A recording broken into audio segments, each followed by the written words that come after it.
बिस्मिल्लाहिर्रहमानिर्रहीम। अस्सलाम वालेकुम। मैं मुदस्सिर साही एडवोकेट और आप देख रहे हैं लीगल इशूज़। बाज़ दफ़ा ज़िंदगी के अंदर बड़े अजीब व गरीब किस्म के वाक़यात पेश आते हैं। एक मेरे साथ भी ऐसा हुआ। एक क्लाइंट की कॉल आई, पुराने क्लाइंट थे, उनकी कॉल आई, वो सर हमने बेल करवानी है, तो मेरा भाई है, उसकी ज़मानत हो सकती है।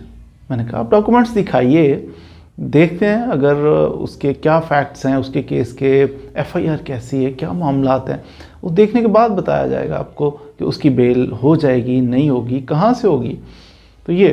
तो मैंने कहा क्या मसला बना कि बेल क्यों करवानी है, कैसे पकड़ा गया। उन्होंने कहा भाई बात ये है कि हमारा भाई जो है ना बड़ा आवारा है, फुल टाइम आवारा, बल्कि ज़हनी तौर पे उसको ना थोड़ा वो ठीक नहीं है, समझ बूझ नहीं रखता, ऐसे जैसे थोड़ा सा एबनॉर्मल कह लें आप। तो इस तरह का हमारा भाई है। वैसे जवान हो गया माशाल्लाह काफ़ी, और जवान था तो क्योंकि सूझबूझ नहीं रखता था तो इसलिए वो घर आता है, कभी नहीं आता, कभी घर आ गया तो वालदा जो है उनसे मिसबिहेव करता था। हम बाकी भाई ठीक हैं, काम करते हैं, मेहनत करते हैं, वालदा की बड़ी इज़्ज़त करते हैं, क्यों ना करें कि वालदा ने हमें पाला, उन्होंने हमारी केयर की, जब हम बड़े हो गए तो अब उनकी केयर करनी है हमने। लेकिन ये जो भाई है ना जिसकी ज़मानत करवानी है, तो ये अच्छा नहीं था।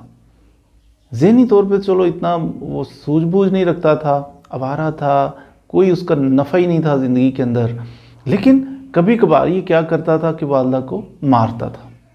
घर से निकलते हुए जनाब थोड़ी सी लड़ाई की, वालदा को इवन के हाथ उठाता था, वालदा के ऊपर थप्पड़ मार देता था, फिर फरार हो गया, निकल गया।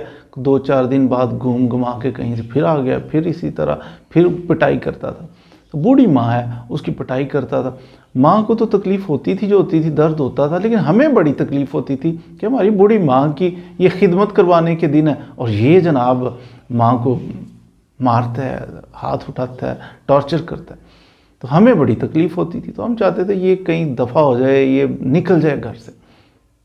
तो मैंने कहा ऐसा आदमी जो है, अब इसको तो दफ़ा हुआ है, अगर जेल के अंदर चला गया है तो इसको रहने दो। वो कहता है हमारी भी यही ख्वाहिश है सर, हमारी भी यही ख्वाहिश है कि ये हमेशा जेल में सड़े, ये कभी घर ना आए। लेकिन हुआ ये है कि वालदा का इंतकाल हो गया, वालदा का इंतकाल हो गया। अब ये आप चाहते हो कि ये जेल में सड़ता रहे, ये पकड़ा गया किसी ऐसे ही पुलिस वालों ने पकड़ के ना उसे अंदर कर दिया। कोई ऐसा यानी क्रिमिनल नहीं था बहुत बड़ा, कोई छोटा मोटा कोई मशकूक आदमी समझ के उन्होंने अंदर कर दिया, एफआईआर दे दी। अब वालदा फौत होने से ताल्लुक़ क्या है, वालदा फौत हो गई हैं, उनको टॉर्चर करता था, अब इसकी ज़मानत की आपको क्या ज़रूरत है? आप चाहते हो वो बाहर आके सुधर जाएगा, आपको कमा के देगा। वो कहते हैं ऐसा नहीं है। हुआ ये कि चंद दिन पहले हमारी वालदा का इंतकाल हुआ, जब फौत होने लगी ना तो उन्होंने वसीयत की, उनका बेटा मेरी बात सुने, मेरा वो बेटा जो मुझे मारता है वो 2-3 दिन हो गए घर आया नहीं, पता नहीं कहाँ है, आवारागर्दी कर रहा है, तो जब वो लौटे तो उसका ख्याल रखना। मैं तो दुनिया से जा रही हूँ लेकिन मेरे बेटे का ख्याल रखना, वो भी तो मेरा बेटा है। वो माँ को पीटता मारता, कमाना तो बड़ी दूर की बात है ना, कमाता तो था ही कुछ नहीं। तो ऐसी हालत में माँ की आखिरी सांसें गिन रही है और उसे फ़िक्र किसकी है? अपने उस बेटे की जो उसे टॉर्चर करता था, और वो वसीयत करके गई कि मेरे उस बेटे का भी ख्याल रखना, आखिर मेरा बेटा है। तो कहता है अब वो माँ तो फौत हो गई है, तो अब हमें चाहिए कि हम उसका ख्याल रखें। हमें पता चला है कि किसी सियालकोट के अंदर किसी थाने के अंदर वो बंद है, तो हम उसके लिए फिर कोशिश कर रहे हैं कि उसकी ज़मानत करवाएं, उसे बाहर लाएं, तो उसका ख्याल रखें क्योंकि हमारी माँ की वसीयत है। मैं हैरान रह गया कि कैसा रिश्ता है ये, माँ का रिश्ता, कैसा एक अनमोल सा रिश्ता है।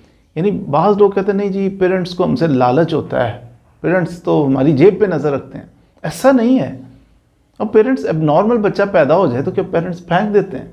उनको उस बच्चे की जेब पे नज़र होती है कि ये बड़ा हो के तो हमें कमा के देगा। उन्हें तो पता है एबनॉर्मल है, उन्हें तो पता है ये अंधा है, उन्हें तो पता है ये माजूर है, लेकिन पेरेंट्स फिर भी सीने से लगा के रखते हैं, फिर भी केयर करते हैं। कहते हैं बेटा तो है ना, बेटा माँ को मारे, बूढ़ी माँ को टॉर्चर भी करे तो मरते हुए जाते हुए यही कहती है मेरे उस बेटे का भी ख्याल रखना, आखिर मेरा बेटा है, वो भी तो मेरा बेटा है। तो ये बेलौस किस्म के रिश्ते होते हैं। कोशिश किया करें कि जब तक आपके पेरेंट्स का आपके ऊपर साया है तो इनकी केयर किया करें, इनकी इज़्ज़त ही किया करें। इन्होंने बहुत ज़्यादा आपके लिए सेक्रीफाइस किया होता है ज़िंदगी के अंदर और बेलौस किया होता है। ऐसे बेलौस रिश्ते, दोस्त मिल जाते हैं बहुत सारे, आपके पास 4 पैसे हों तो बहुत सारे आपको दोस्त मिल जाते हैं, लेकिन पेरेंट्स का एक ऐसा रिश्ता है कि मुखलिस रिश्ता है ना। आपके पास कुछ भी ना हो, आपके पास सेहत भी ना हो, आपके पास आंखें ना हो, आपके पास दौलत एक पैसा भी ना हो, वो फिर भी आपसे मोहब्बत करते हैं। तो ऐसे बेलौस किस्म के जो रिश्ते हैं उनकी कदर करनी चाहिए, उनकी इज़्ज़त भी करनी चाहिए और उनसे दुआएं भी लेनी चाहिए। मज़ीद वीडियोज़ के लिए हमारे साथ रहिए। Thank you very much.